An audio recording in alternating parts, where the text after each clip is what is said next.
I need to come back on Wednesday, which is a pain in the neck because I'm so busy. But Diane said she'd come up, pick me up in Boston and drive me, so I suppose I should.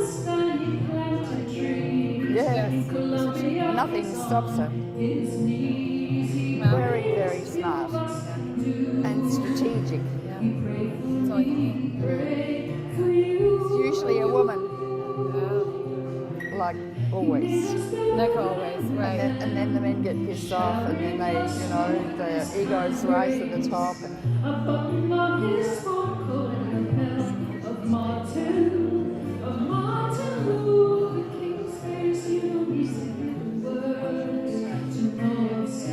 It's a terribly small map. I know. Maybe we should just, of course, you're going to come up front. Yeah, well, I will. I'll tell everyone to come up to it. Get up, come on up. But I mean, I don't know. It's a very small crowd so far. Although apparently Patrick is speaking next door. Yes, so maybe And he finishes at 7:30, yeah. But it's still, I mean, they're the old faithful. There are no young kids that I can see. And this was to educate the people of Plymouth. I know. Because it's Yeah. But it's in all our backyards. That's right. Is Christine Lagarde here? Diane's parking, yeah.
They're going to come from the Patrick meeting or not? Yeah. Are they?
So we're going to start now?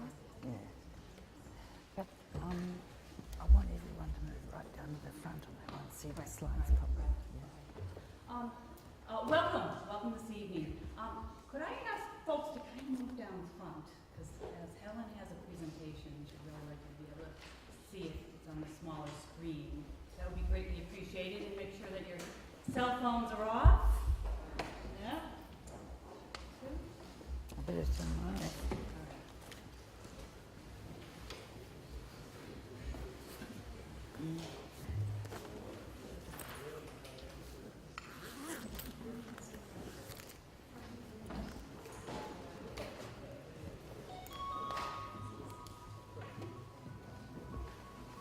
Well, I want to welcome you to this evening's program, the medical implications of living near a nuclear power plant.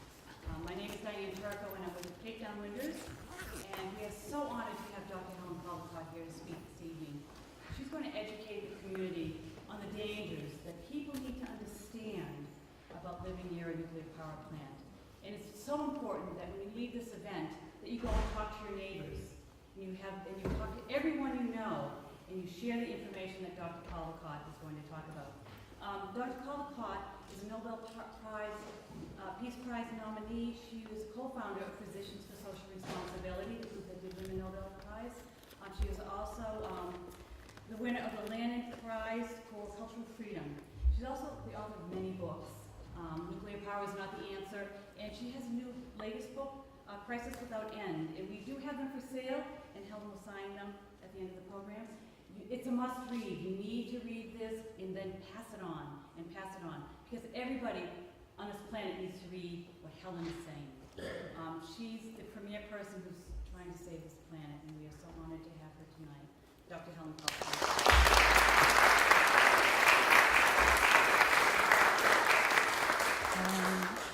Thank you, Diane. For those who are sitting in the back, you're not going to see the slides properly, so you make a decision. I'm going to start with the whiteboard, and I know you've probably heard this before, some of you haven't. Walk you through the medical effects of radiation, how radiation causes cancer, what sort of stuff is in this reactor just near you, and then I'll go on to specifically this area and the cancers that are occurring and what could happen if there was a meltdown and the like. Does that sound good or awful? I'll just get this.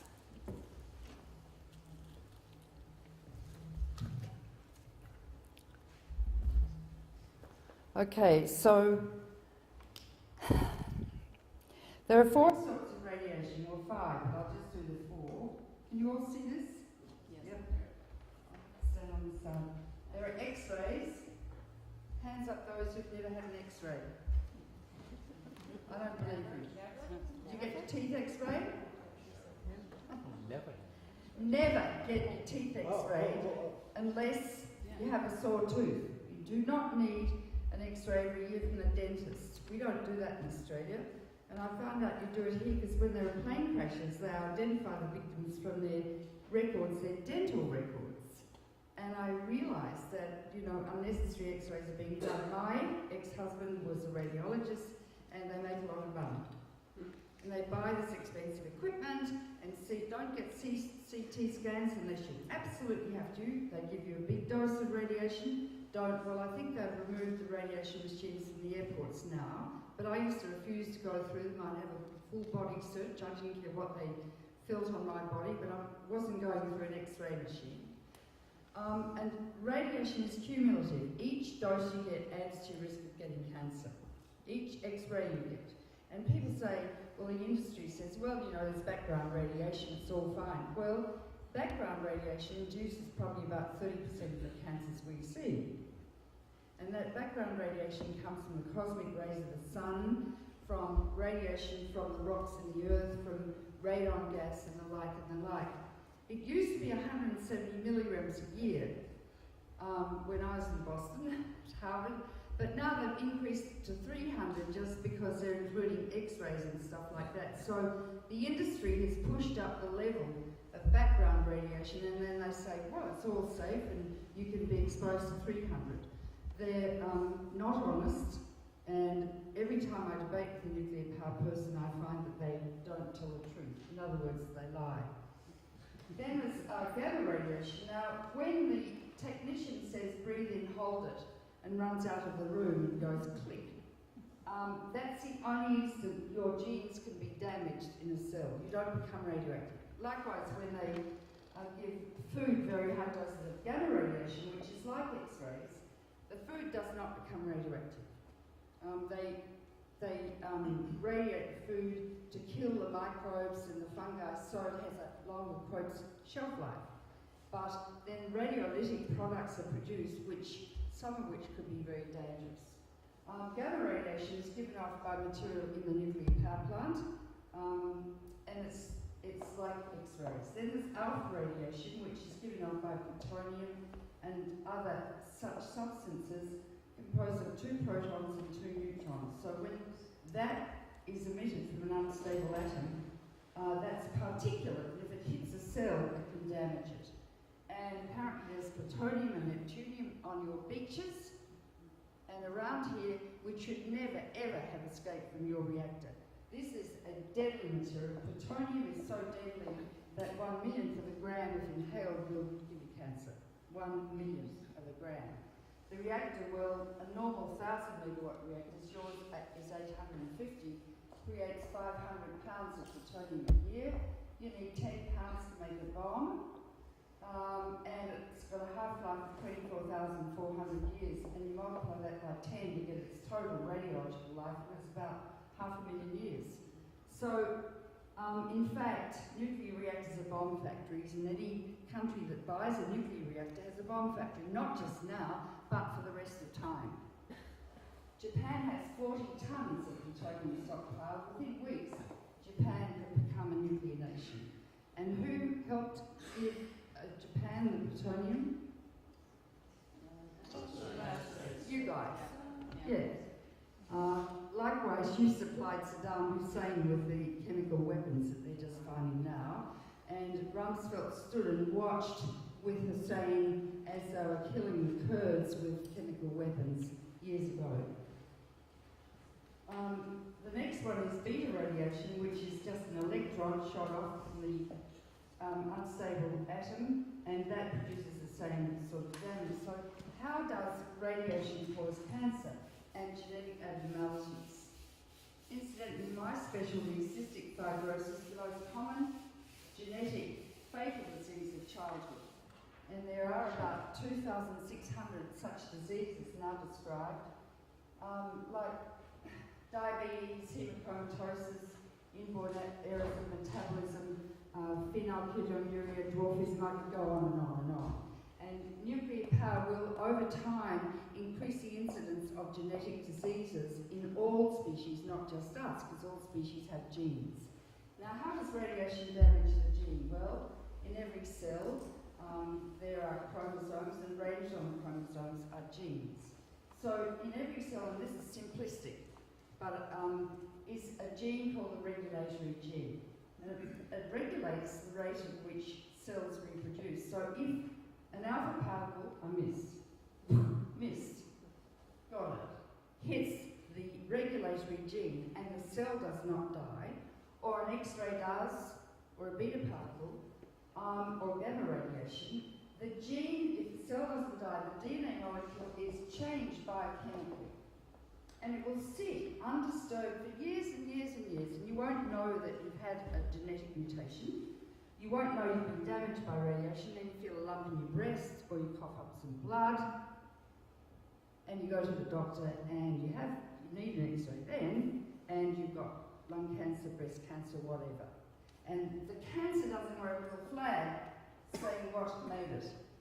So we don't know which cancers are made by what, but we do know that radiation is a potent cause of cancer. And what we should be doing, instead of all wearing pink ribbons and, for breast cancer, we can't cure most cancers. We can cure some childhood cancers. We can alleviate some adult cancers, but the treatment for cancer is hideous. We, almost kill a patient as we're trying to kill a cancer. And so what we must do is prevent it.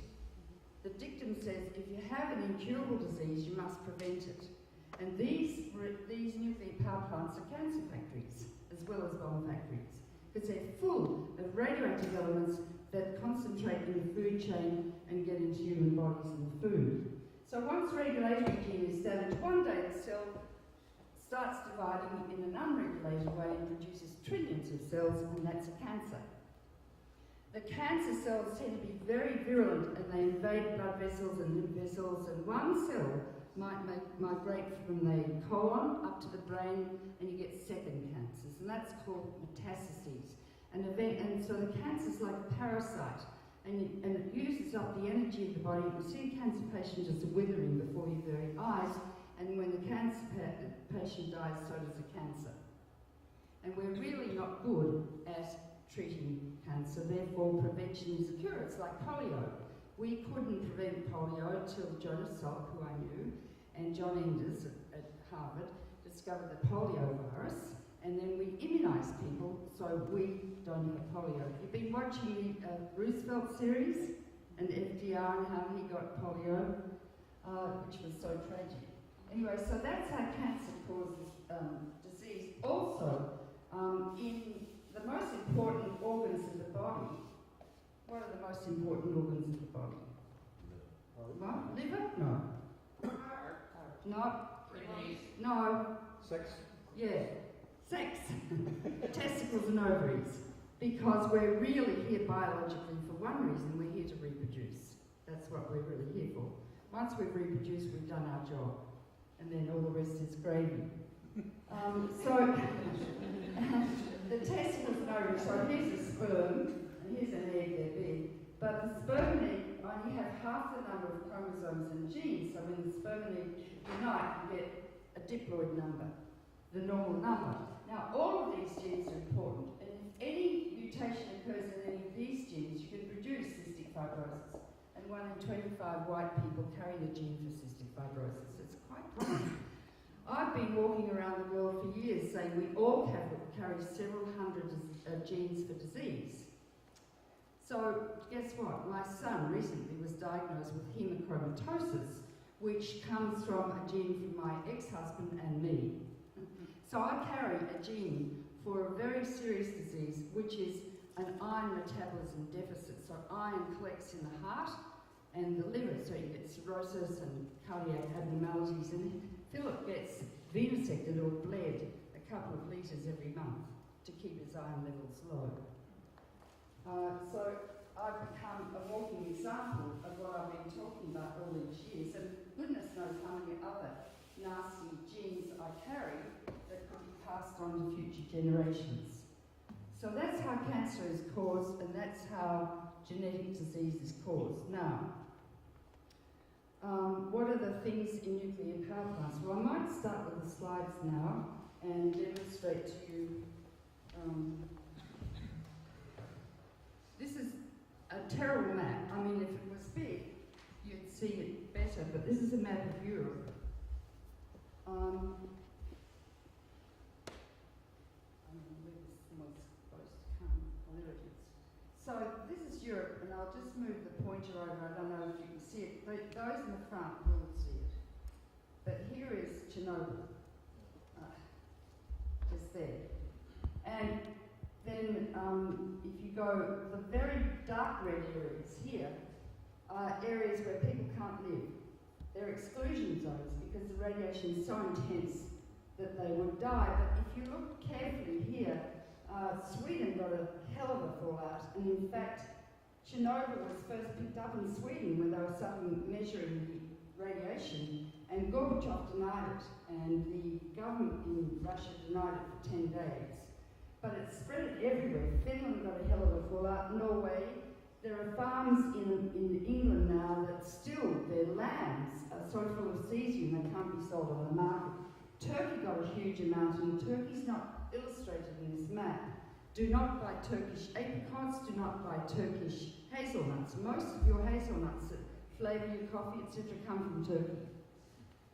The Turks were so annoyed with Russia after this happened, they picked all the radioactive tea and sent it off to Russia so they could drink the radioactive tea. However, radiation lasts for a long time. Cesium lasts for 600 years, cesium-137.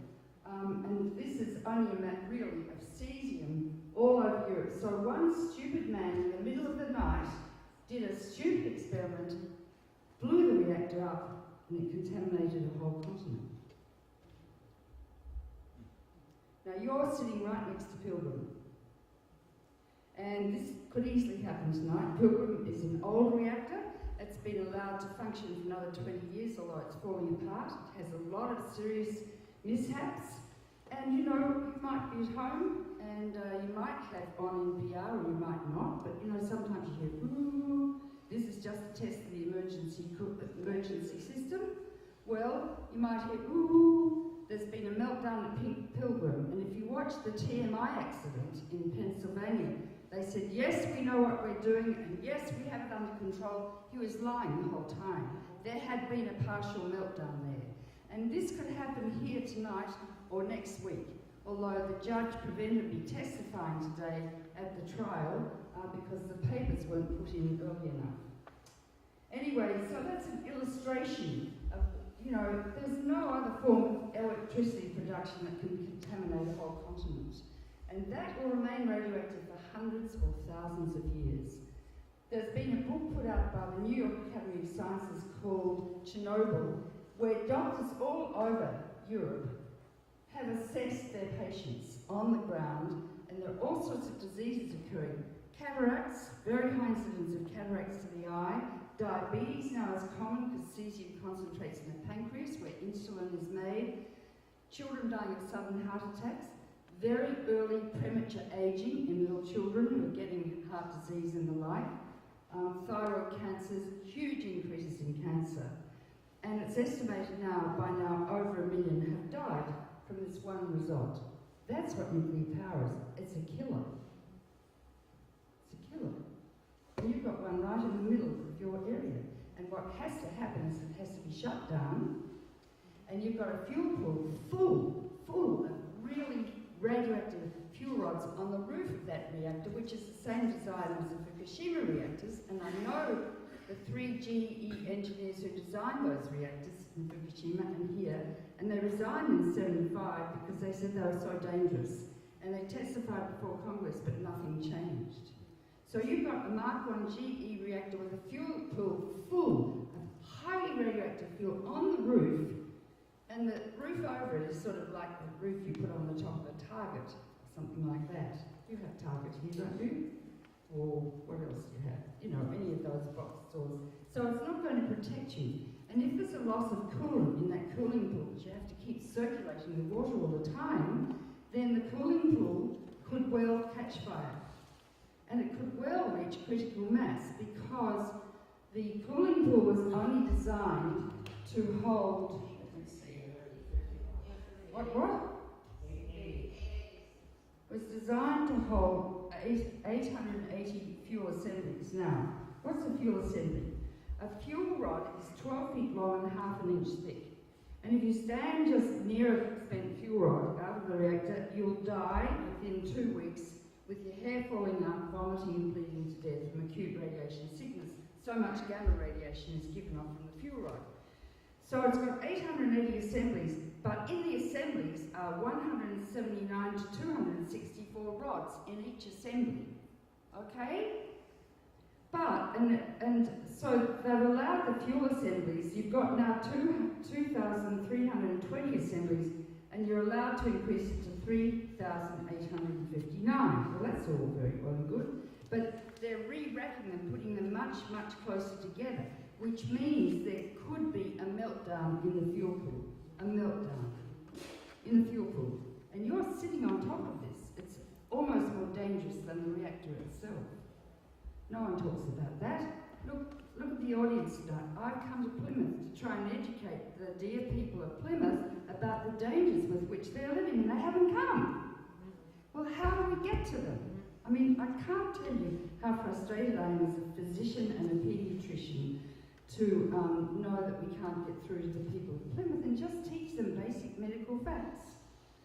Okay, so we'll go on to the next slide, please. Well, you mightn't see this too well either, but this is Fukushima before the tsunami and after the tsunami, and there were 4 explosions, one of them a nuclear explosion. Sorry. What happened to I you? don't know. We've lost the plot. It blew up. Don't trust technology, nor human beings, because we're fallible, and the technology is as fallible as are we. I will say that your reactor has no off-site monitoring. In other words, they've got a bit of monitoring for radiation at the site, but you know, at the boundary or beyond, they're not measuring radiation at all. Your reactor uses nearly 1 million gallons of water a minute from the bay. That water goes back into the bay relatively radioactive with tritium in it. So what's tritium? Tritium is radioactive hydrogen, H3. And the industry said, oh, it's only hydrogen, it's only radioactive hydrogen. It combines with oxygen to form tritiated water, and tritium concentrates in the fish and the seaweed, becomes organically bound, and about 10% of what you eat becomes organically bound in our bodies. Tritium is only a beta emitter, and they say, well, beta's not too bad. But tritium can be absorbed through the skin. So if you are living near Pilgrim and there's a fog, you can't operate a reactor without tritium continually being released, because the only element that blocks the release of tritium is gold. So all reactors release tritium all the time, and your reactor's been emitting 64 curies in 2013 over 1 year. A curie is 37 billion becquerels. What's a becquerel? A becquerel is a disintegration per minute. So one disintegration hitting a cell and damaging the gene will do it. 37 billion, the curie is 37 billion becquerels, and they're emitting 64 curies of tritium a year. And so if you're immersed in the fog, the tritium goes straight through your skin. Nothing gets through the skin. It's very protective, but tritium goes through. You can inhale it. It might be in the vegetables you grow. Don't grow vegetables here. Don't grow apples. Don't grow fruit, because it will be concentrating tritium. Carbon-14 gets out too. Now, carbon-14 is part of the DNA molecule. Very dangerous, lasts a hell of a long time. But your reactor's been dangerous because it had perforated fuel rods which allowed plutonium and neptunium to get out and strontium-90 into your environment. And they hang around for thousands of years. And children play on the beach. Children are 10 to 20 times more sensitive to radiation than adults. Old people are more sensitive than young people. Fetuses are thousands of times more sensitive. One X-ray to the pregnant abdomen doubles the incidence of leukemia. We know that. So you're living in a very dangerous area, and I wouldn't live here. And I look up at these pilgrims, you know, they had such hope. And in Australia, we're a bit rude, but I'd say they've buggered it up. You know, the great hope that you once had with the pilgrims, putting a death machine in the middle of Plymouth is really insane. It is said that the emissions data that they provide is unreliable, and the most emissions occur when they're refueling. They shut the reactor down, they pull out the fuel rods, and that's when the emissions are greatest of all sorts of isotopes. And then what they do is they take that emission that day or those 2 days and average it out over the whole year, so each day it doesn't look very much. But if you're in the vicinity of the reactor when it's being refueled, that's when you can inhale radioactive iodine, which will give you thyroid cancer, a beta and a gamma emitter. That's when the strontium-90 can get into your milk, concentrate in the milk, and get into breast milk. And as it passes through the breast, if you're lactating, it can cause breast cancer and get into the baby, into its bones, and cause bone cancer or leukemia, because white blood cells are made in the bone marrow. So you're in a very dangerous predicament. The workers, the temporary workers here are not followed up. We don't know what their health effects are. There's a high incidence, and has been, of leukemia in this population in Plymouth. Apparently, the Plymouth County has the highest cancer incidence in Massachusetts, and Cape Cod on the whole has the second highest. You'd have to say it's because of the nuclear reactor. The Germans studied 16 of their old reactors and looked at children under the age of 5 living less than 2 miles from the reactor, and the children under the age of 5 had double the incidence of leukemia and a very high incidence of solid cancers. And that data was confirmed by another study in France and another study in Britain. So it's dangerous to have children living near a reactor. And they're probably getting leukemia and cancer from tritium or carbon-14. Who knows? The infant mortality in 1974 to 76, when the reactor was started, was high, and the infant mortality is increased after nuclear radiation affects the fetus. What else? You're very vulnerable to earthquakes here, apparently, but think of global warming. You know, there are hurricanes occurring everywhere now. Just a typhoon passed over Fukushima recently, and the output of radiation into the Pacific was very big, and it's increasing all the time because there are 3 molten cores in the Earth with water rushing over them and mixing with the radioactive isotopes. 300 to 400 tons a day are pouring into the Pacific and have been of very highly radioactive water, have been since the accident occurred 3.5 years ago. So I would eat the fish that were caught here in the bay, because you don't know what isotopes they're emptying out with the water. They empty out stuff called sludge too, every now and then to clean the pipes with various isotopes in them. But as the sea levels rise and the storms get bigger and the waves get bigger, that reactor could be flooded, like at Fukushima. It's what happened at Fukushima. There was an earthquake, great earthquake, and then in came the tsunami. The tsunami was 45 feet high, and it literally went over the walls of the reactor. Because of the earthquake, they lost their external power supply, which supplied 1 million gallons of water per minute to each reactor. But because they knew that could happen, they had huge diesel generators beneath the reactors. But then in came the tsunami and drowned the diesel generators, and they lost their power supply to the pumps. So they were running up to their cars to get their car batteries to try and fuel the pumps. But what happened was, within hours, units 1, 2 and 3 started to melt. 100 tons of very hot fission uranium started to melt through 6 inches of steel, down like a molten larval radioactive sludge onto the floor of the containment vessel, and they think that they might have, these 100 tons, they're called coriums, of radioactive lava may have penetrated into the earth. And that's what the nuclear industry calls the China syndrome. That could happen here. So if there's an earthquake, or just an ordinary huge wave, and you lose your external power supply, which you can, with blizzards and the like, you could have a meltdown easily.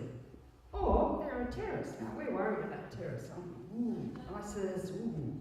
Everyone has to be checked for terrorism. You know who the real terrorists are? Russia and America. Russia's got me targeted with over 1,000 hydrogen bombs, 40 on New York, 60 on Washington, and Putin's put his weapons on a higher than normal state of alert because of the Ukraine.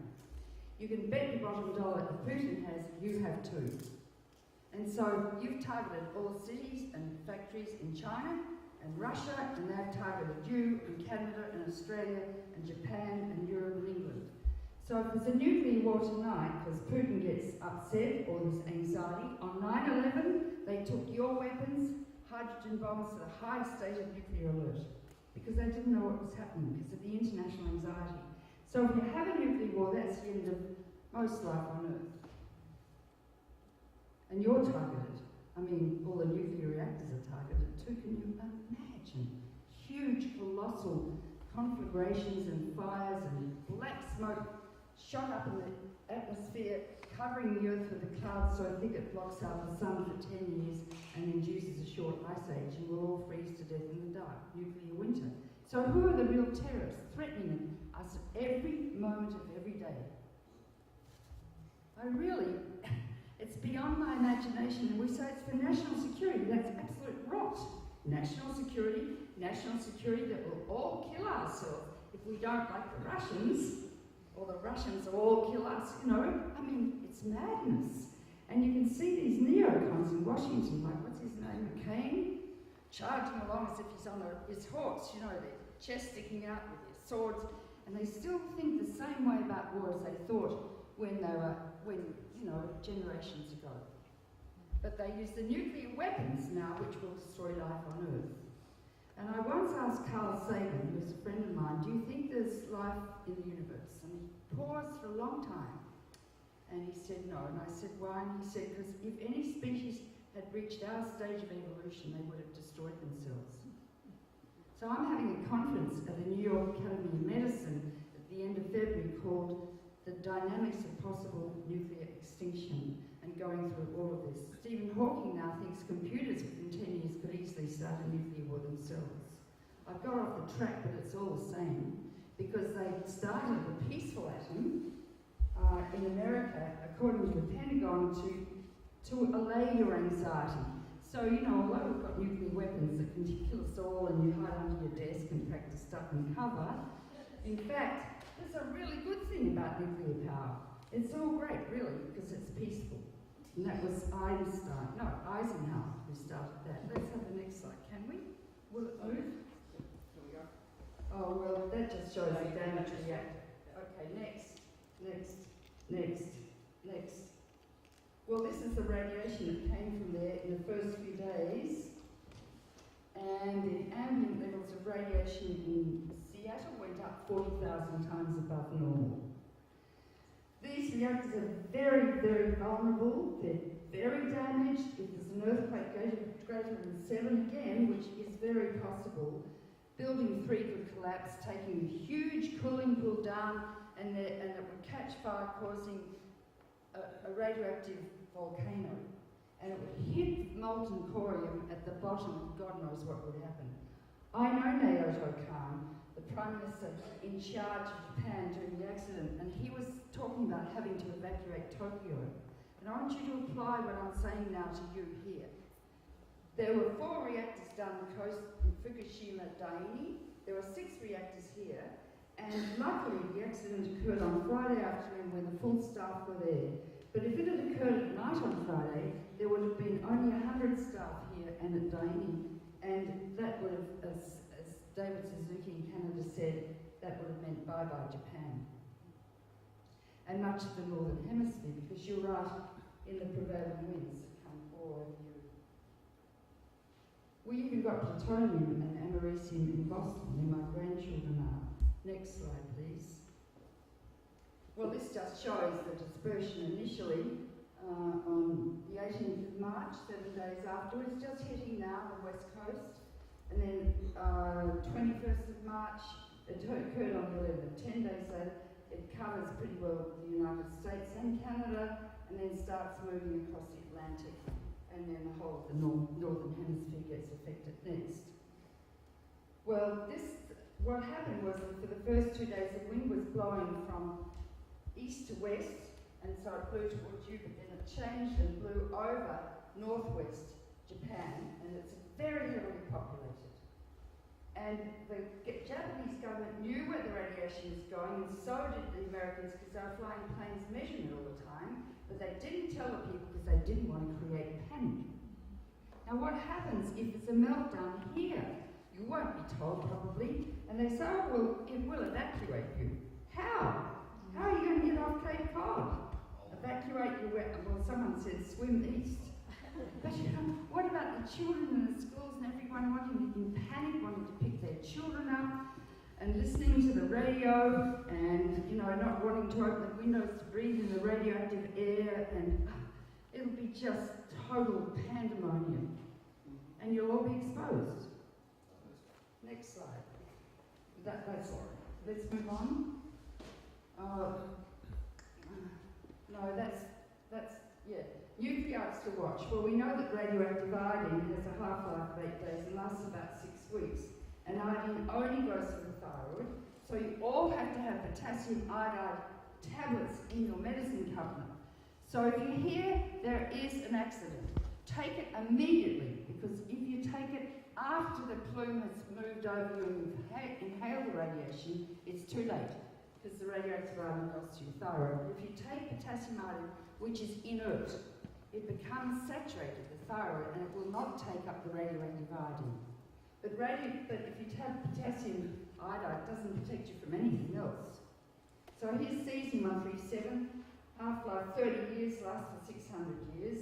Beta and gamma, strontium-90, half-life 30 years, lasts for 600 years. Cesium goes into heart muscle, brain, testicles, ovaries, and muscle. It causes rhabdomyosarcomas. Plutonium, half-life, well that's plutonium-241. 239, which is what you make the bombs from, half-life 24,400 years, and highly carcinogenic. Next. This is Tokyo. It's interesting. In July, these are the azaleas, and they're all dying. And that's the height of summer in Japan, in Tokyo. And these are the ginkgo leaves, and you can see the spots on them from radiation being deposited.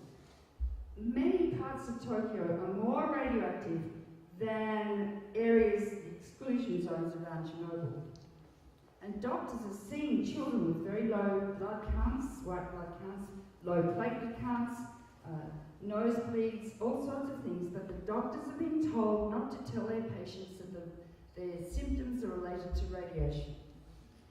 The media is not allowed to cover it, and if they do cover it in Japan, they could go to jail for 10 years. They've just passed the secrecy law. America is encouraging Japan to reopen their 54 reactors because, look, it's big business. How much does energy make per day? Here, it makes $1 million by selling electricity to your detriment. They are criminals. They're long-term murderers, let's be frank. I speak now as a doctor. They're long-term murderers. And they're continually emitting radiation into your water, into your food, into your air. And then we can come to a devastating accident. Next. That's not, yeah. Well, this is children, this is Chernobyl. And you won't see this very clearly, but here are two children severely retarded. Here's a child with 1, 2, 3, 4, 5. Well, he's got 5 toes, but he's got elephantiasis and totally swollen. Here's a child with an abnormal eye. There are homes full of severely deformed children around Chernobyl, such that we've never seen in the history of paediatrics before, because the developing fetus in the first 3 months of life gets all its limbs and its heart and everything. After 3 months, it grows in size. So if you're irradiated and you're pregnant in the first 3 months, severe deformities can occur. And also, if you get a bit of plutonium through the placenta and it does cross the placenta into the developing embryo, it can kill a cell that's going to form the left arm, like thalidomide did. Remember? Children were born with no limbs, no legs, or I had a kid who drove a tractor on my property in Australia. He had no arms. And he ran his radio station. It was called Big Toe Radio Station. He did everything with his toes. Next. Well, this is the cover of the Chernobyl book. And these are trees. You can see the growth rings here, and then Chernobyl happened. And the growth rings hardly happened. Very, very dense wood. And that's a very good illustration. And this is the Chernobyl book, put together by a lovely guy called Yabakov. And he gave a testimony at my conference last year at the New York Academy of Medicine. So if you get this book, you can read what Yabakov said about Chernobyl. Next. Oh, this is a study I commissioned for carbon-free, nuclear-free. In fact, America could be carbon-free, nuclear-free by 2030. Why don't you have solar panels on every house? Why don't you become independent from these corporations? Why don't you have, well, you've got 1 or 2 windmills. I mean, they're just token symbols. Why did Teddy Kennedy block their windmills, in Hyannis? Why didn't Teddy, who I knew really well and was very close to, why didn't he close down Pilgrim? Well, I didn't get to him enough, and then he died. Anyway, now there's a wonderful evolutionary biologist called Tim Mousseau. He's studying the barn swallows in the exclusion zones of Chernobyl and Fukushima. Very dangerous for him. But these are the mutations. These little white feathers here, they're mutations. I don't know, there's a mutation there, there's a tumour here, there's a very crooked beak here, and the tail feathers are very aberrant. And that's what happens to barn swallows, and that's what happens to humans. But we examine our drugs by injecting them into animals first to see if they're safe, and then we can use them or we don't. What happens to animals happens to us because we're all the same biological systems. Next. These are the cataracts he's found in the barn swallows. Look at them. And this is what lots of cataracts around Chernobyl and in Europe, Belarus, the Ukraine. Incidentally, the Ukraine, where that war's going on, has 15 reactors, including Chernobyl.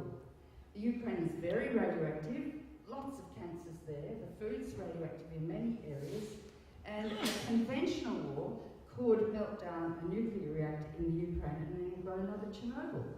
No one talks about that either. The politicians are out to lunch. Either they don't know or they're not using their intelligence. But they should be informed, but you know, most politicians are scientifically and medically illiterate. And we elect them, but what we don't understand is that we are their leaders and they are our representatives. And unless we make them do what we want them to do, we don't have a democracy. Obama isn't your leader, you're his leaders. But you have to get out there and use your bodies and threaten them and door knock in the electorate and say, unless you do what we want, we'll make sure you're not elected. Well, this is a map of Europe. You can hardly see it, but I mean, Europe is covered with nuclear reactors. Britain's crazy. France is even crazier. I've got a French son-in-law who's a count. I was pretty crazy. My grandchildren are sort of half French and they're a bit crazy too. Anyway, my daughter's a countess. You can hardly imagine a less likely countess. Anyway, that's Europe. So you can't have a war in a country that's got nuclear power plants. Do you see? You can't have a conventional war. That's what's happening in Ukraine. This is a very deformed tomato grown near Fukushima. You don't see it very well, but it's very deformed, and that's mutation. Next. Now, what I'm going to do is walk you down through these. These are all the. You only hear about cesium, you hear about plutonium, you hear about tritium. But do you know that all of these radioactive elements are in your reactor? All of them. And if there's a meltdown, they all get out. I'll just walk you down quickly. Tritium, beryllium, carbon, silicon, phosphorus, they're all radioactive. And they all go to different organs in the body. And radiation can cause cancer in every organ of the body. Sulfur, chlorine, argon, potassium, calcium, scandium, vanadium, magnesium, iron, cobalt, nickel, zinc. Next. Niobium, molybdenum, technetium, rhodinium, silver, cadmium, indium, tin, go on. The cows in Fukushima have very high levels of tin, radioactive tin in their flesh. Bismuth, polonium, radon, francium, radium, actinium, thorium, protium, uranium, neptunium. These are the really nasty ones. Plutonium, americium, curium, named after Madame Curie, who died of cancer, beryllium, californium, and the like. They're all in your reactors, and they only talk about a couple of them. So I think that's the end. I think I'll stop now. I'm getting really hot. And I bet you've got some questions, because question time is usually the most interesting. Yeah. Thank you. Okay, thank you.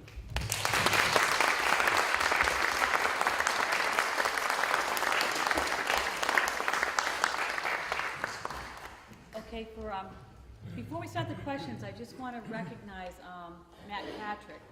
Where are you, Matt? Matt Patrick is here. He's running for state rep, and thank you. State rep. Do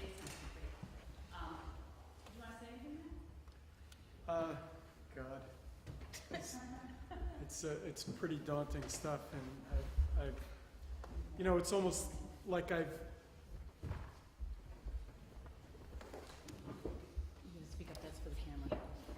Yeah, it's very daunting to hear all this, and you realize that you've heard it before, and you're just getting reminded again. And we do like to think, well, there are 500 people working there. We may want to keep it working, keep the jobs there, but it's really too much of a trade-off, and we can't even hedge that going forward. So thank you, Doctor, for coming here. And my only question is, she said, you know, what do we do? Even after we shut these things down, we're not going to be able to move this stuff away. Yeah, and we need to have dry storage of the spent fuel rods, which is a bit safer than having them in that cooling pool 200 feet above the ground. But I'm not sure politically how you shut them down. See, I was in court today and the judge wouldn't let me testify because the papers were produced too late or some absolute legal rhubarb. I mean, they have to be shut down. They have from a medical perspective, and I guess the physician should be leading this. There are enough people in this room to shut it down. No one's ever told me what to do, I just kind of know. The media are just interested in city if they see a bit of blood or, you know. I can tell you a few things I've done, but to attract the media, but maybe I won't tell you. Yeah, I mean, it's up to the politicians. I know Ed Markey really well. Barbara Box is doing a good job, but Ed needs to step out as a senator now, because he's been against nuclear power since he was a little boy, delivering milk for his father, which had radiation in it from the nuclear tests, so he's always known about it. Yeah. If I can help you in any way, please, I'm available. Doctor, have you? No, it's not, you need to speak up. That's for the camera here. Doctor, have you heard about these two MIT graduates, a woman and a man, who have, I saw this, or I saw it on television, or I read it, where they have a new method of using the spent rods to generate nuclear and to take care of that waste issue. I have, and it's a lie. It's a lie. Okay. Yeah, what they do is, you see, plutonium lasts for all that time. So they get the spent fuel rods from Pilgrim and they chop them up by remote control and they dissolve them in concentrated nitric acid. And from that incredibly toxic radioactive solution, they precipitate out the plutonium, which is what they did to make all the bombs. You know, America made 77,000 hydrogen bombs during the Cold War. And then that plutonium is made into fuel rods again. Instead of using uranium, they're using plutonium. And they put that in a reactor, but what you have to use as a coolant is not water, but liquid sodium. And if any of you have done chemistry, you'll know that liquid sodium, when exposed to air or water, explodes. So you've got a very explosive mix, and 10 pounds of plutonium is critical mass. So you put tons of plutonium in, there could be a leak in the pipe, you lose your coolant, and you have a massive, massive plutonium explosion, scattering plutonium to the four winds, tons of it, number one. Number two, only 9% of the plutonium fissions into cesium that only lasts 600 years, and strontium that only lasts 600 years, and all the other isotopes I showed you. So in fact, you don't get rid of much plutonium, and you produce deadly isotopes that last for generations. And what's more, if you put a blanket of uranium-235 around this reactor, U-35 captures neutrons and turns to instant plutonium, so you breed it, so you get more plutonium out than you fission. These are insane machines, and these people have no right to talk like this. And most physicists do not understand radiation biology or genetics or medicine at all, which makes me cross. Maybe that's why I haven't heard any more about it. Well, no, it's in the literature. They're talking about small modular reactors and that sort of thing. I mean, these guys are absolutely obsessed with, E equals mc squared. Energy by splitting an atom is the energy inside the sun. Somehow it appeals to some of their reptilian midbrains that have a toxic reaction to testosterone, and, it really gets them. I mean, if you look at the Pentagon's language, they say when there's a nuclear explosion, they say it's like one big orgasmic wump. They use a lot of sexual terminology in the weapons language in the Pentagon. Missile erectors, soft laydown, deep penetration, you know. They do, and I wrote about that in my book, Missile Enemy. They didn't like it, but you know, and people dying, that's just collateral damage, but you kill the missiles, but millions or billions dying, that's just not really relevant. Yeah. Yeah.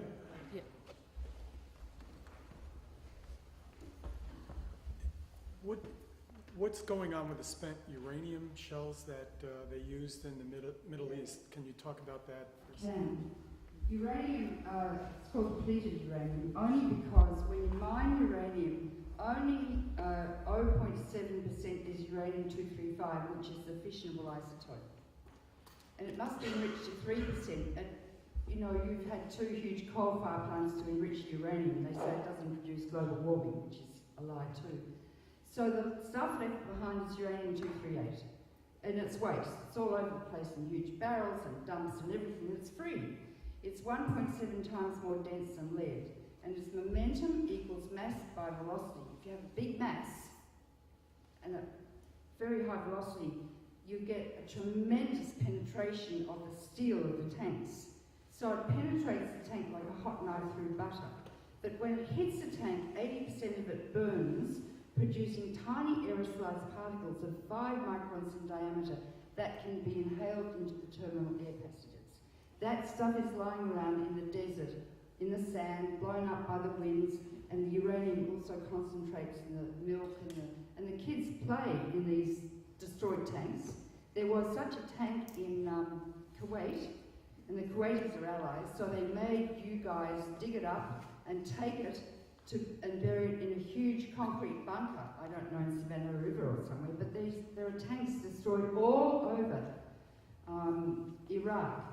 And 360 tons of the stuff was used in Basra, and the doctors there quite soon noticed a high incidence of cancer in the children and very deformed babies. Women are giving birth to 2-headed babies and sort of jellyfish babies, and so severe, I think 13% of all births now are severe deformities, that the doctors have told the women to stop having babies. But the half-life of uranium-238 is 4.5 billion years. So it is a nuclear war that America is conducting there, contaminating the cradle of civilization where arithmetic began, law began, writing began, and the like. Then Fallujah, they used a hell of a lot there too, and they're seeing the same abnormalities and pathologies within mostly the children. But the birth defects are just horrendous, and they've documented, I've seen lots of photographs. So that has to be stopped. I wrote an article for the New York Times about this 10 years ago, and they said, we are unable to publish this. Who told them they couldn't? The Pentagon, I suppose. But why? I thought all the news that's fit to print, I thought you had a free press here. No. So it has to get out, and maybe you could be one of the people who, you know, publicise it. Jim, what's the congressman's name from Washington State? He's a doctor. Jim, I think. Huh? McDermott, yeah. I've talked to him about it. I talked to Teddy Kennedy too, but he was too busy really to listen that day. It's an absolute disgrace. Well, it's more, and America's selling these weapons all around the world. I've been to the factory where they're made in Tennessee, and they use them in Bosnia, they use them in Afghanistan.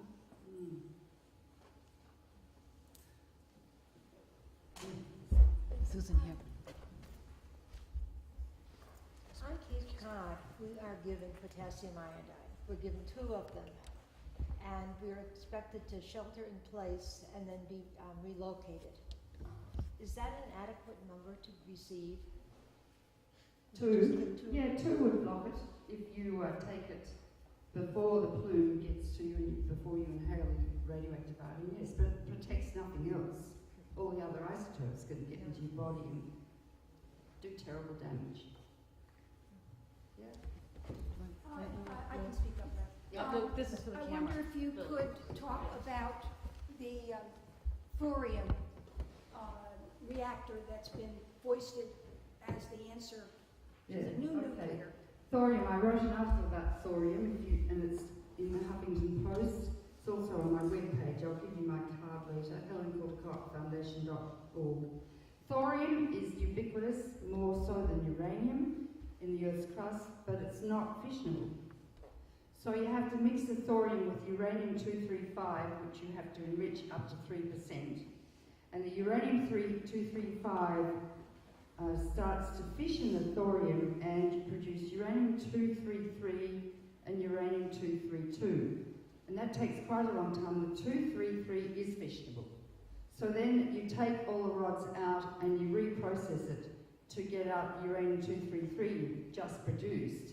And then you could have more reactors. The uranium-232 though is incredibly toxic, so radioactive no one can get near it, and you can't really handle the spent fuel.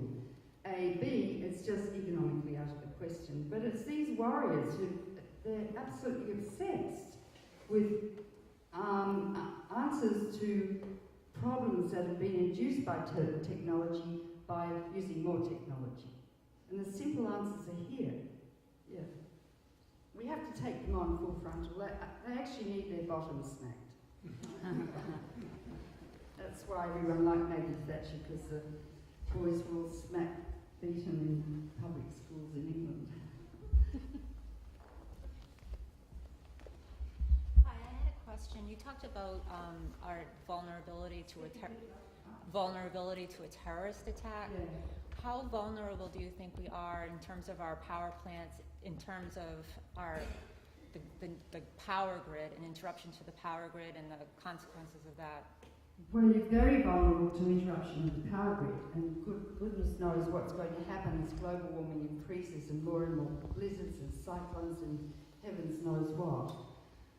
But the terrorists who flew into the World Trade Towers had targeted the 2 Indian Point reactors 35 miles from Manhattan. And they didn't fly into them because they thought they were protected by missiles, but they weren't. If they had, that would have been the end of the financial centre of the world. So you're very vulnerable. Totally. This one back on.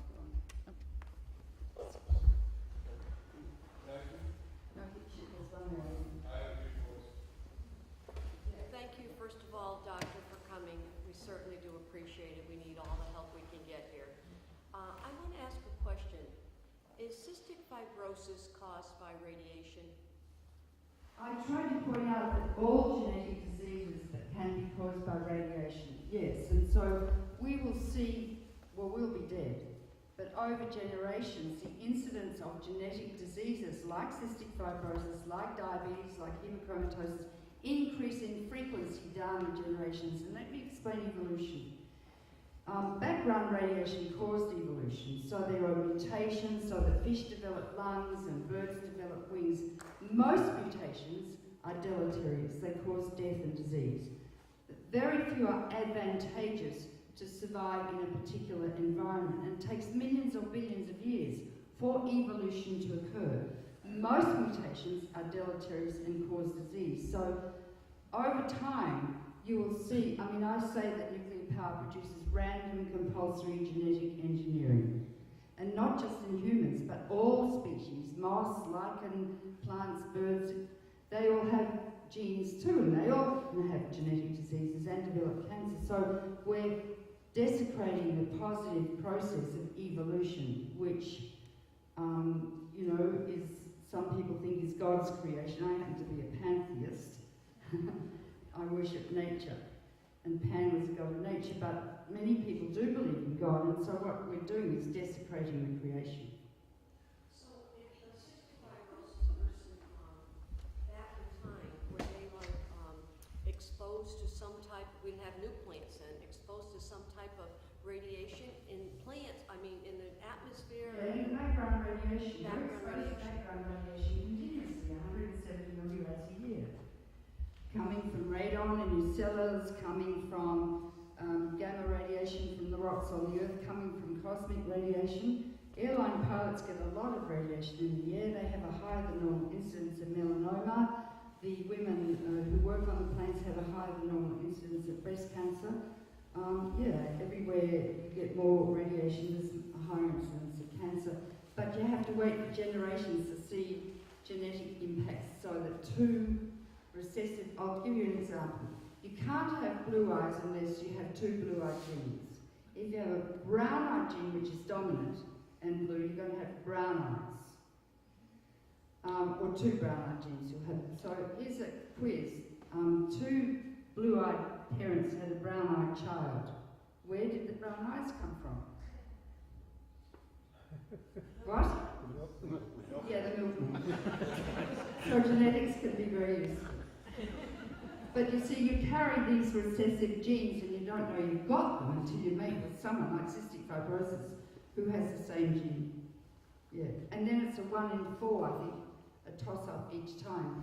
I once was at Children's Hospital where I worked. I was on the faculty at Harvard, and I saw an achondroplastic dwarf, you know, the ones with very short limbs and long trunks and big heads, married to a normal person. They're walking down the corridor. There are 5 children following in their footsteps.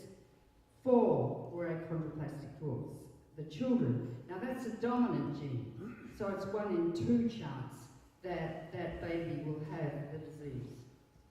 They just missed out. Thank you so much. This is a gentleman. Oh, me? Hello. Well, I've been speaking recently, last year, about, I'm a little bit different than you, because you speak about the dangers of the actual chemicals, and I'm curious as if you feel, I mean, regardless of them operating, that you feel that they should be responsible for the protective equipment available, including the disaster unit, of having on hand the pills, the masks, in case of it, that they should be responsible for the people within the radius affected if the light bulb burns out, because light bulbs burn out, which is the reactor. Meaning, like, I've contacted. Of course they should have all the equipment protection. I mean, I know that's what I personally stand for. I've tried to do some different proposals, gotten 100 signatures. You know, would you take a mask, you know, and then have an evacuation plan? So Well, when the workers go into very high radiation areas, do they wear protective clothing? Because they do. You know, if there's a fault in a pipe, I remember the radiation was so high that the welders could only stay there for a minute before they got their yearly dose of radiation. And so you had so many welders to go and fix the pipe. Some areas of the reactors are extremely radioactive, and I don't know if they keep records of your radiation exposure. I do know at Fukushima, the workers have been covering up their badges with lead. And also at Fukushima, the mafia, the Yakuza, are bringing up homeless people from the streets, mentally retarded people to run the reactors because they're running out of warm bodies. They need 3,000 people a day, and people are getting their doses of radiation and have to stop. So where are they going to get all their workers from? This is an accident that is ongoing forever. They'll never get those molten cores. They'll never stop the water pouring into the Pacific. I do apologize, I had a question. I'll probably get your information. Okay, thanks. You can contact me later. Oh, absolutely. Yeah. Yes, I was wondering if you had a response to Bill McKibben of 350.org seems to vacillate between acknowledging the dangers of radiation and then refusing to acknowledge that that's part of our I climate interviewed disaster. Bill McKibben on my radio show. I had a radio show called If You Love This Planet for 3.5 years. And I got him to admit he was against nuclear power. He certainly doesn't stand strongly against it. Why is that? I don't know.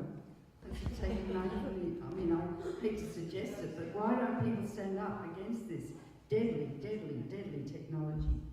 And I just would say what Einstein said years ago. He said the splitting of the atom changed everything, all reality, save man's mode of thinking. Thus we drift towards unparalleled catastrophe. And this is what's happening right here in Plymouth. Yes. Yes, I asked one of the candidates for governor why he supported the extension of the license, the Pilgrim license, until 2032 at the earliest. And he told me that he trusted the experts. And he placed a lot of trust in their decision making, and he would defer to them. I guess my question is, I believe it was in reference to the NRC and those experts.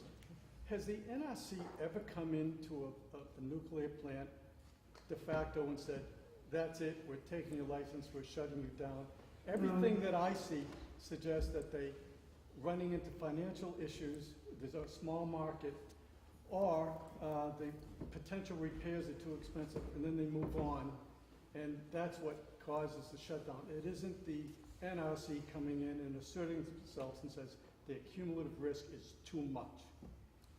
And the five commissioners in the NRC, I know Alison Carlin quite well, who's the head. She's a geologist.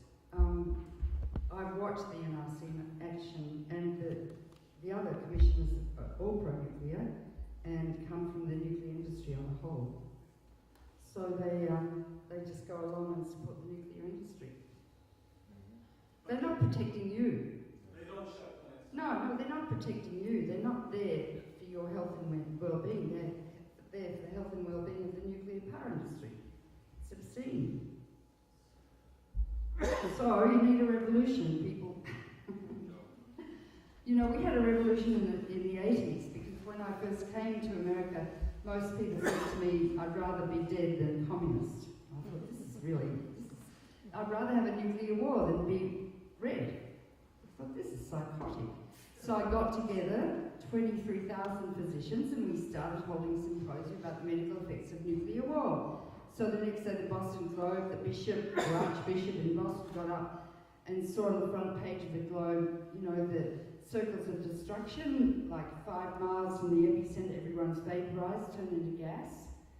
20 miles from the epicenter, everyone is lethally burnt or turned into missiles traveling at 100 miles an hour. A firestorm of 3,000 square miles, and they started to say, I don't think Jesus would approve of this.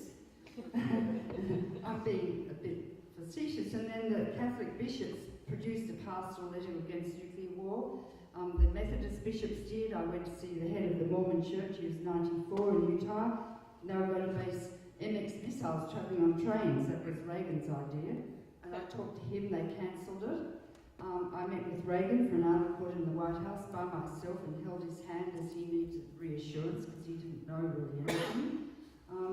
And at the end of 5 years of education, and it was education through the media, that Mrs. Brown in the supermarket getting Coke for her kids understood the dangers of nuclear war. 80% of people opposed nuclear weapons, and it brought an end to the Cold War with Gorbachev and Reagan working together. That was the second American Revolution. It was a revolution in thinking and action, peaceful, sagacious, Gandhian, done through education. Now it's the media that's determining the fate of the earth, and that's why this hall is practically empty. If the people of Plymouth knew about this, they'd all be here. See? Mrs. Brown, Mrs. Green. I don't know how you, with Murdoch in charge, he's more and more powerful. And he initiated my career in Australia when I did the French tests. There are more questions. Yeah. Hi, thank you very much. My question is related to the consciousness of people, and I'm very interested in how we make that shift from fear. It seems like the entire country has been locked in fear of, in a way, what we have become as a nation. We have become a warring nation. The American way is, the American government, the American motto in the world is the country that keeps on killing. And we're killing right now in Syria. And we support all the killing that goes on around the planet for our entire history. And the nuclear industry, to me, is the crown jewel of the war industry. And there's a great deal of deconstructing in our consciousness, the way we think, as you were just mentioning, of what a nuclear power plant is actually for. And it is clear to me that it is not for generating electricity. It is clear to me that it is for generating warheads, war munitions that are in fact being deployed, which we have ample of. No, they're not making warheads from nuclear power plants. They're not. What are they doing with it? And can you help me figure that Well, part they're just out? throwing waste on 100 feet above the ground in what they call a swimming pool. And it has to be sort of isolated from the environment for a million years. a million years. No, I tried to explain that comes from when they enrich the uranium-235 to 3%. Lots of uranium-238 is discarded, and that's what's called depleted uranium, because it's depleted of uranium-235. Okay? The other thing is that, you have socialised killing here. 50% of your discretionary tax dollars goes to the Pentagon killing, and the rest goes to nuclear power. So you have socialised killing and socialised nuclear power, but capitalism for all of you people. So we don't even have a free medical care like we have in Australia. We have the best medical care. I mean, fantastic, all free. And you deserve that. These are your tax dollars, and they're going to Lockheed Martin et al.